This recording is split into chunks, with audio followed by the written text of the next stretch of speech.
you're now facing almost certainly a Labour-backed amendment for another referendum when you put your legislation down next week. What's your reaction? It's extraordinary. The Labour Party stood on a manifesto, just as we did, to give effect to the referendum in 2016. They're now clearly planning to reverse that, and that's a breach of faith with the voters. I think many of your viewers at home will be astonished. We've actually secured a deal with the EU.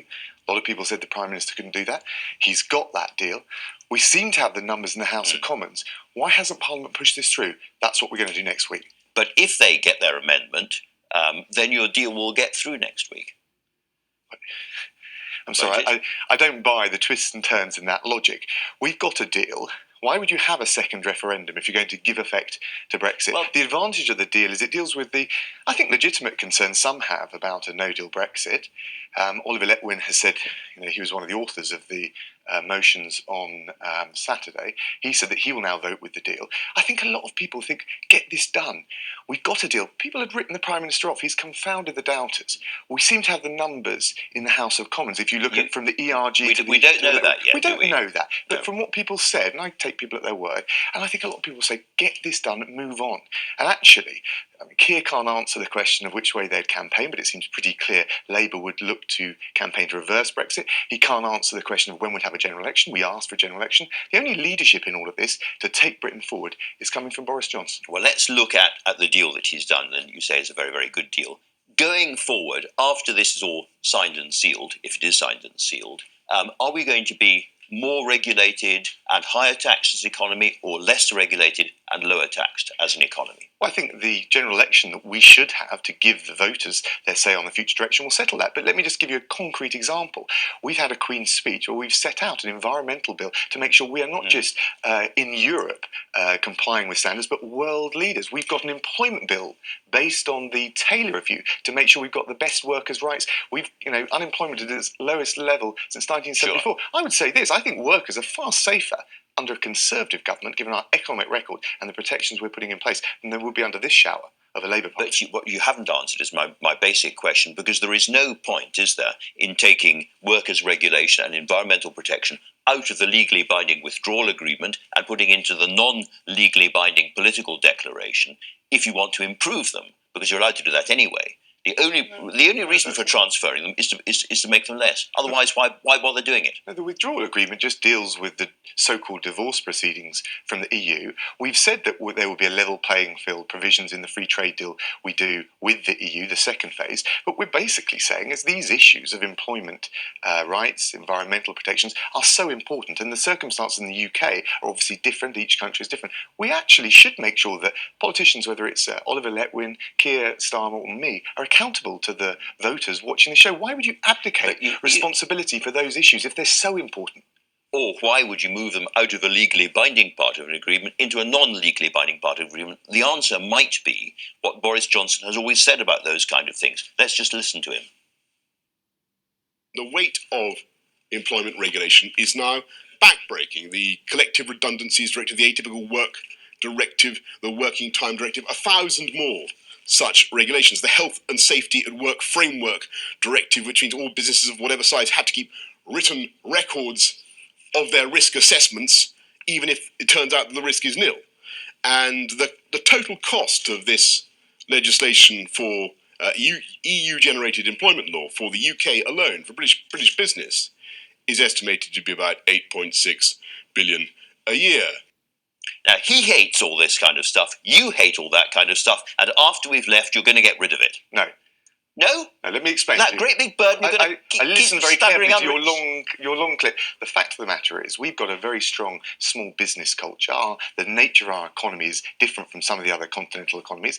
I think it's right to have smart regulation that's tailored to the best interests of British workers and British businesses. And we're introducing in our Queen's speech an employment bill to make sure that we have the strongest standards. And it's based on the review by Matthew Taylor, who was, of course, a Labour Party advisor for many years. So I don't think anyone can say that. But look, if these issues are important, and I think we all agree they are, surely they should be the democratic responsibility, politicians like Keir and me, accountable to the voters at home. So if you take something like the Working Time Directive, how are we going to make the Working Time Directive stronger after Brexit? because we'll be able to make sure that all of the business concerns and considerations and all of the particular concerns that workers in our sectors of our economy can have a set of regulation which is smarter and tailored towards them. But actually what we've also said... Really? So we're going to have a more onerous on business working time directive? No.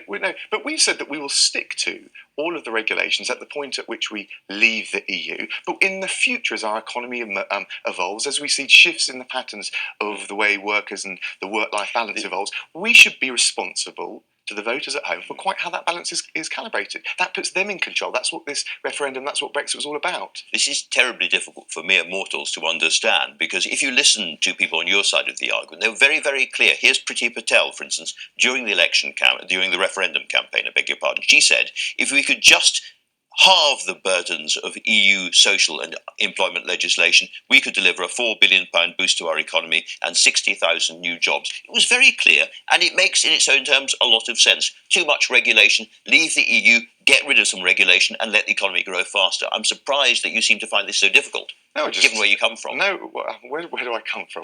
From the deregulating part of the Conservative Party. I want to do the right thing by our businesses, but also our workers, and that means I want to have smarter regulation tailored to their needs, and you can't have that if it's made in Brussels by a whole load of legislators and bureaucrats who are actually thinking about other workers, other businesses in other countries. And we should have the best regulation tailored to our unique circumstances in the UK. And we should actually learn. As long as they're British bureaucrats rather than foreign bureaucrats. As long as they're accountable to the people watching the show. All right, let's turn to the clear mistake that your government made this week, which is failing to listen hard enough to the DUP. Now, you said they've got a brilliant deal from Northern Ireland. That is not how it feels in Northern Ireland. There are a lot of really serious people involved in industry and agriculture who look at this deal and say it's worse than Theresa May's deal.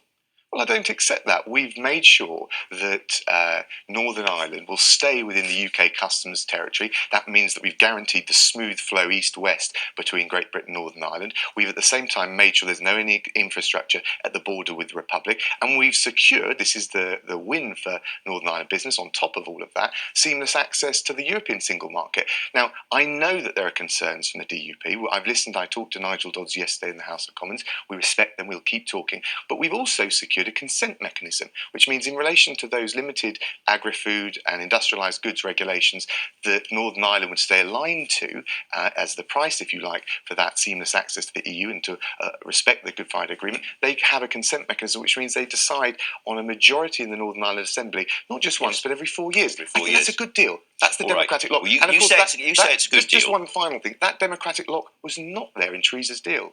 Okay, you said it's a very good deal. Here's the chief economist of the Ulster Bank, Richard Ramsey. He says it's a significantly worse for the Northern Irish economy than May's deal. More bureaucracy, red tape and complexity, adding to the costs of doing business. Manufacturing Northern Ireland, same sort of thing. There's a potential for significant new frictions for some trade to Northern Ireland from Great Britain, and a complex and costly regime to manage tariffs for goods travelling through Northern Ireland to the EU.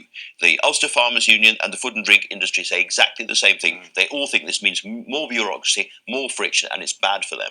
Well, I think if we go through each of the measures that I described, the opportunity to safeguard east-west trade, then make sure that there's no any infrastructure at the border with the Republic and seamless access to the single market, plus the opportunity for Northern Ireland to be clearly, and this is another thing that wouldn't have happened in Theresa's deal, be part of any new free trading arrangements that we put in place around the world with the growth markets of the future. I think over both the short term in terms of the risk, but also the long term over the opportunities, this is a really strong deal. This can sound a bit abstract to folk watching back home, so let's take something very, very simple and concrete and easy to understand. An awful lot of Northern Ireland's milk production goes to the south for processing, where it's turned into milk powder or whatever. And it's then going into markets, not just in the EU, but into lots of countries in the Far East and the Middle East, where the EU have deals to do as well. Will those farmers' milk be able to take advantage of those deals going forward?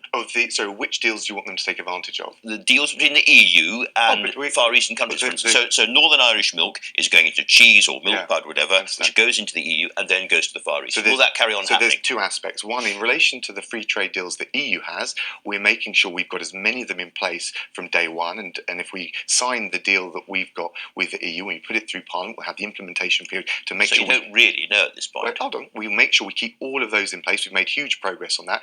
And then the second aspect is all of the fresh opportunities, because we're going to have a free trade policy that is aligned to the best interest of the whole of the United Kingdom, not all of the other European producers. And we will have a more energetic and, I believe, liberal approach to free trade. And that is going to be good news for all quarters of the Union. And is this milk that we're talking about, is this British milk that's going into the chain into the EU chain? Well, you're talking about two different things now. No, but I'm not. I'm talking about the same milk coming from the same cows in Ulster. I'm asking you, what is the status of that milk going into the EU? Well, if it's going into the EU, then it ought to be able to take place without any extra frictions or any extra tariffs. Okay, if it's going into other parts of the world, then you have to look at the arrangements either the EU has that we succeed to, or the new arrangements that the UK puts in place. But the bottom line is this. We will secure the existing trade arrangements, but we'll have much more energy and scope for doing new trading arrangements, which will be even better for growth for the future, for small businesses and also for consumers in Northern Ireland and in the rest of the United Kingdom. So this is such a fantastic deal for Northern Ireland. Why can't the rest of us have it? Well, it's not on offer. The only exactly. No, it's not on offer from the EU. Let's be very clear about this. This is something that's been put back to me a couple of times. The EU weren't offering. You may remember when Chequers proposals were putting forward. They said you're dividing up the single market. You can't cherry pick from the single market. This is only being offered in relation to Northern Ireland because of the unique circumstances of Northern Ireland. But I think it's really important that the EU has made that flexibility and compromise, and that's why we've, I think, unlocked this deal. One of the aspects, and we can move forward. Let's get this deal done. Let's get Britain, one whole United Kingdom, moving forward. Now, Prime Minister said, do or die will be out by October the 31st, or on October the 31st. Yes. Will we? Yes, I'm confident we will be. Look, we can't... We've asked for an extension. If the extension is granted, and Peter Foster said it almost certainly will be granted, whether it's long or short. So Peter Foster's long been a very pro-EU commentator, and that's fine.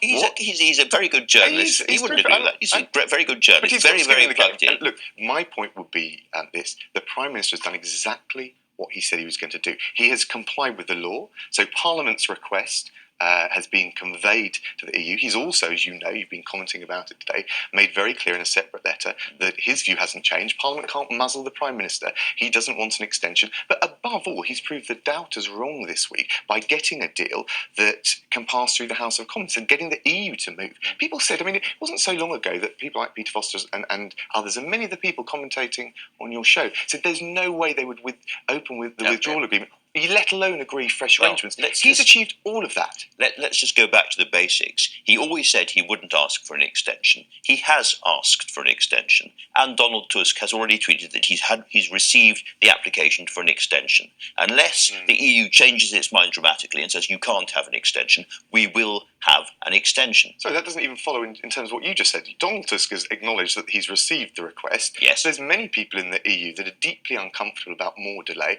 and the Prime Minister's also made clear the government's view that we shouldn't have more delay, and that what we now need to do, and what I think people you're confident the EU will not give us a delay. Look, I don't speak for the EU, but I do know from the commentary both inside Brussels and from EU member states that they're fed up with this now, and we're fed up with it. And I think what a lot of people, as I said at the start at home, will be thinking, but you've got a deal, you've got a new deal. You also I do seem to have that. The numbers. Get on, get it through the House of Commons, and let's move on. I think that's what overwhelmingly, whether people voted leave or remain, they now want to see happen. And I think that's what Parliament should do next week. Well, we've had a lot of discussion in the British political system, but we are basically now in the hands of Brussels to decide whether they give us an extension or they don't give us an extension. If they do, there's nothing the British government can now do about it. Then we don't leave on the 31st. I don't think that's correct. But okay, well, talk us through why it's not correct. Well, so first of all, the Prime Minister's been clear. He's not going to negotiate on this. He doesn't think it should happen. Doesn't need to. He's asked for it. Well, there'll be all sorts of people on the other side that think that he hasn't done the right thing because he didn't sign it or whatever. What he's done is what he always said he would do: comply with the law. The message from Parliament has been conveyed. He's also made the government's position very clear. But above all, the game changer this week, which we've hardly talked about at all, is that he's defied the doubters, got a deal. And we also now, notwithstanding the shenanigans in Parliament, appear to have now the numbers to get this through. The only question is, why aren't we getting on with it? If you've got the numbers to get it through, you need the DUP back on side, don't you? What are you going to do to get the DUP back on side? Because if you don't, it's going to be very, very tight and you might lose it all again.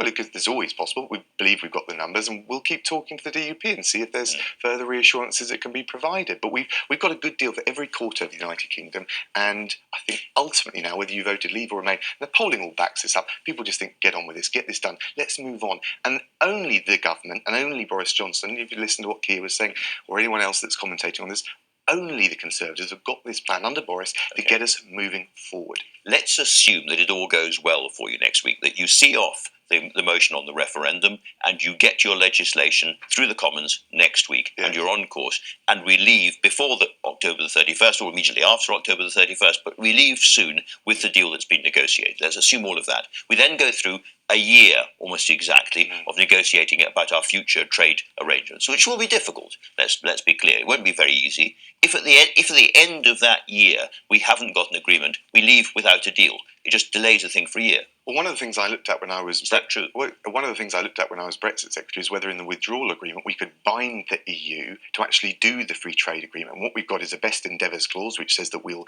go into this with the templates set out in the political declaration, but we can't force the EU to sign it at the end. What I do think that will happen, if we get the first phase through in the way that you described, whole cloud will lift, the economy will get a boost, I think the rancour at home will come out of the Brexit debate, and I think we'll be able to move forward in good faith with our EU partners on the positives. And the reason I say this is... If we don't get that deal in the year, do we extend or not?